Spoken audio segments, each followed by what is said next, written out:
The trial process has begun in the case of 4 murdered university students from Idaho. With an extradition hearing in our area, it is our top story on Newswatch 16 at 5. Thanks for joining us. I'm Lisa Washington. We will hear from Stacey Lang in just a bit. We begin today in Monroe County, where the man accused of killing 4 university students in Idaho made his first court appearance this afternoon for an extradition hearing. 28-year-old Bryan Kohberger is accused of murdering those 4 students in November. We're going to begin our live team coverage of today's court hearing with Newswatch 16's Stacey Lang, who is live from the Monroe County Courthouse. Stacey.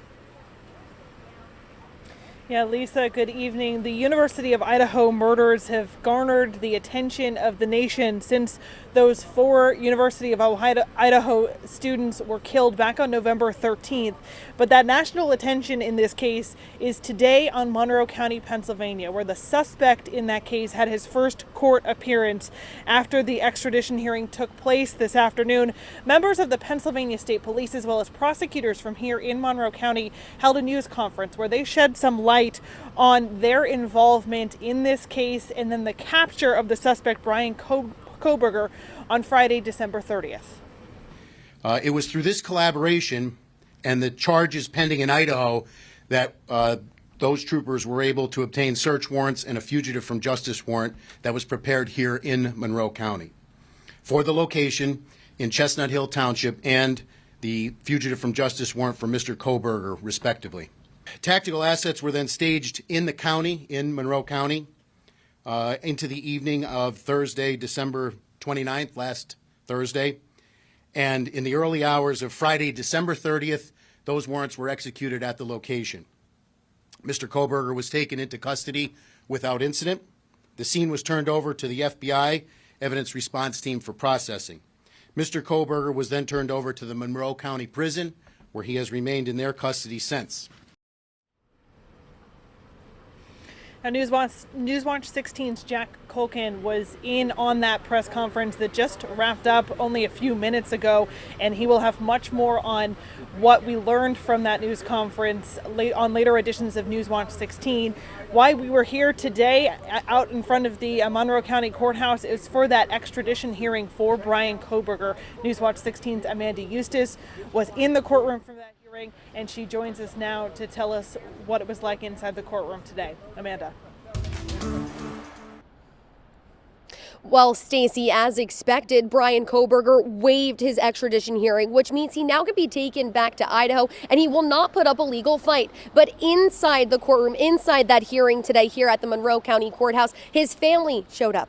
His mother, his father, his 2 sisters, all sitting by each other, and family members and friends followed right after them. At that hearing, Kohberger continued to look at his family as the judge read him his rights. He kept turning around, looking at them, and even at one point, a sheriff's deputy walked up to the family and gave them some tissues while they were crying. Now, during that hearing, President Judge Margarita Patty Worthington made sure Kohberger understood the seriousness of his crimes, seriousness of the crimes against him, and was aware of his rights and the rights he was giving up. Now, she asked him if Kohberger was satisfied with his public defender here in Monroe County. He answered yes.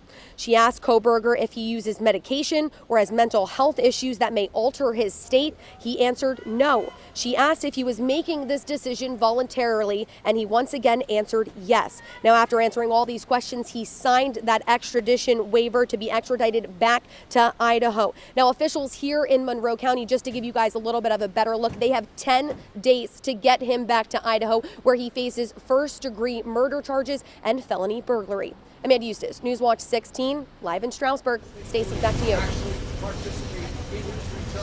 Amanda, thank you for that update. The hearing today brought news crews from around the state and around the country, as well as heavy security to the Monroe County Courthouse today, bringing downtown Stroudsburg, where the courthouse is, to a standstill. Many of the people here in Stroudsburg that we spoke with today did not welcome all of the attention.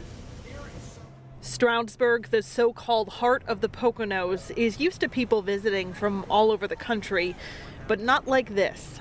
The extradition hearing for Monroe County native Bryan Kohberger caused the borough to come to a standstill.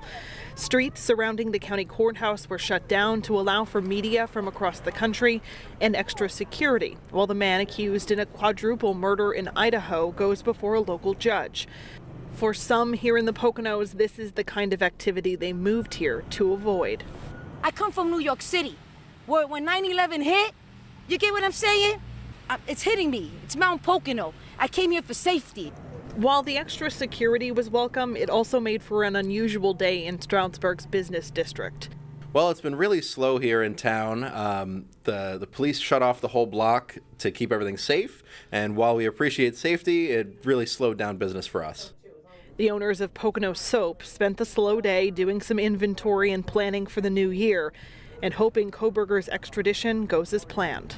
Yeah, I'm excited to have this guy out of the state. We did just learn in that news conference from state police that we don't know exactly when Kohberger will make that trip from here in Monroe County, Pennsylvania, the prison where he's staying right now, to Idaho, but it has to happen within the next 10 days. This extradition hearing that was held today needed to happen for that to happen, and then the court process will proceed in Idaho from there.